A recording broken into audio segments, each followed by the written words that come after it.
Tech news.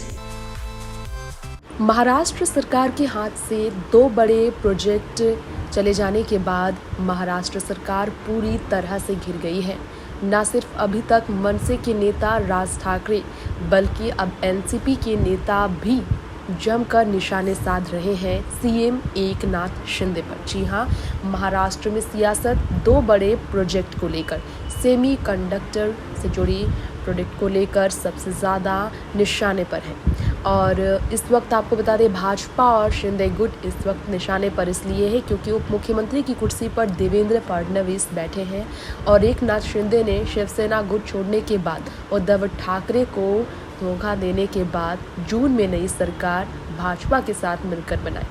ऐसे में मुद्दा थोड़ी बहुत रकम का नहीं बल्कि 1,54,000 लाख करोड़ रुपए की लागत से लगने वाले सेमी कंडक्टर प्लांट का है। अब यहाँ पर प्लांट महाराष्ट्र के बदले गुजरात में लग रहा है, जिसके कारण विपक्ष की ओर से सवाल दागे जा रहे हैं एकनाथ शिंदे पर। राज ठाकरे से पहले आदित्य ठाकरे ने ये कह दिया था।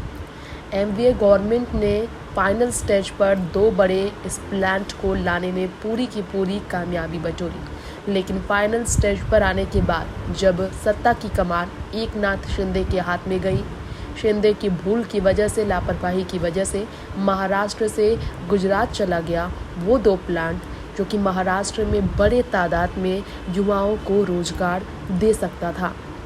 शिंदे सरकार पर इस सवाल बहुत ही ज़्यादा उनके लिए चुनौतीपूर्ण बन गया है। शरद पवार ने पहले ही चेतावनी दे दी थी कि अगले चुनाव में सीएम शिंदे की हार तय है। बीएमसी चुनाव नज़दीक है और भाजपा इसे लेकर सेंधमारी करने की तैयारी में है।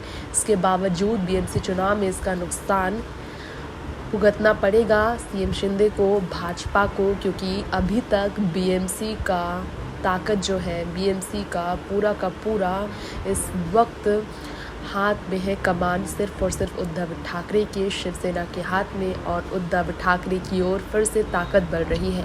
अब एनसीपी नेता अजीत पवार ने क्या कहा है ज़रा जान लीजिए। महाराष्ट्र से डील लगभग जो पक्की हो गई थी, शिंदे सरकार से सवाल किया जा रहा है कि आखिर प्लांट गुजरात कैसे चला गया। क्या गुजरात में विधानसभा चुनाव नज़दीक है, इसलिए भाजपा वहां पर इस प्लांट को ले जाकर प्रचार के लिए इसे बहुत ही बड़ा एक ताकत बनाना चाहती है। महाराष्ट्र से छीना गया ये प्लांट बर्दाश्त नहीं होगा। अजीत पवार ने कह दिया है, नेता प्रतिपक्ष की कुर्सी पर बैठकर नाराज़गी जाहिर करते हुए, कि ये प्लांट राजनीतिक दबाव में महाराष्ट्र से छीना गया है, जिसे वापस लाना होगा। महाराष्ट्र नहीं आया तो राज्य की आर्थिक स्थिति के लिए महंगा पड़ेगा। जी हाँ, आपको बताना चाहेंगे कि विधानसभा चुनाव गुजरात में भारतीय जनता पार्टी के लिए बेहद अहम है। 27 साल से भाजपा गुजरात में राज कर रही है और आम आदमी पार्टी और कांग्रेस का प्रयास है कि वहां भाजपा को सत्ता से बाहर निकाला जाए, लेकिन यहां पर प्लांट के ज़रिए गुजरात में जनता को संबोधित करने का तरीका भाजपा को मिल सकता है। इस तरह के कयास लगाए जा रहे हैं। अब आदित्य ठाकरे ने पहले ही शिंदे सरकार पर निशाना साधा। अब अजीत पवार भी कहते हैं कि बहुत महंगा पड़ेगा ये नुकसान। भारतीय उद्योग समूह वेदांता और ताइवान की इलेक्ट्रॉनिक्स कंपनी फॉक्सकॉन, जो कि 1,54,000 करोड़ के निवेश के साथ गुजरात में देश का पहला सेमीकंडक्टर प्लांट लगाएगी। अब शिवसेना नेता आदित्य ठाकरे ने इस पर कहा कि अघाड़ी सरकार ने इस परियोजना को बहुत मजबूत से आगे बढ़ाया। मौजूदा सरकार ने निवेशकों का विश्वास खो दिया और यहाँ अब नहीं आ रहे वो। अब इसे लेकर फॉक्सकॉन और वेदांता को पुणे के तलेगांव में प्रोजेक्ट लाने के लिए महाराष्ट्र ने 39,000 करोड़ की छूट देने का ऑफर दिया था।